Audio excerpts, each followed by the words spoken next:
మామ దాడ మోటార్ తిరగట్లేదని గుయ్యి అని వస్తుంది, సౌండ్ వస్తుంది అన్నాను కదా.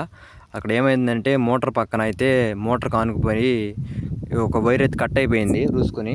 ఇప్పుడైతే మనం ఆడ కట్ చేసి మళ్ళీ ఆడ జాయింట్ వేసుకోవాలి. ఫాల్ట్ అంతా మన దగ్గర ఉండిద్ది, మరి అన్నీ ఎత్తుక్కుంటే వెళ్తే ఒకటి దొరికిద్ది.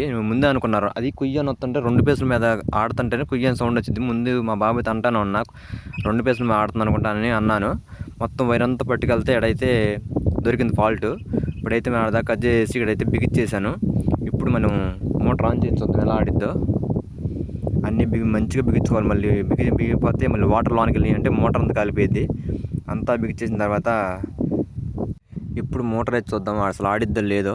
అంటే ఫాల్ట్ అదే, ఒక వైర్ కట్ అయిపోయింది కాబట్టి ఇక ఆడదిద్ది, ఆడకుండా ఉండదు. ఆ రెండు అయితే బాగానే ఆడుతుంది. ఇప్పుడు ఇది స్టార్ట్ చేద్దాం.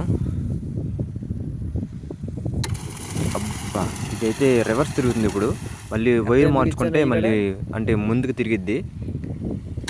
3 ఫేజ్ కరెంట్ కల్లా ఇదే ఫాల్ట్. ఒకసారి వైర్ మార్చి వెనక్కి తిరుగుతూ ఉంటాయి. ఇప్పుడు మనం అయితే వైర్ మార్చి చూద్దాం. కరెంట్ దగ్గర కొంచెం జాగ్రత్తగా ఉండాలి.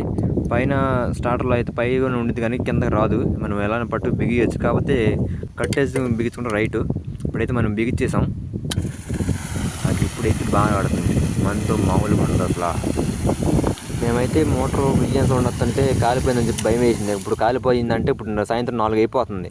ఆ కాలిపోయిందంటే మళ్ళీ అక్కడి నుంచి మోటార్కి మళ్ళీ బిగించాలి. అసలు నైట్ అయిపోయేది, కనీసం సులభంగా అయిపోయింది.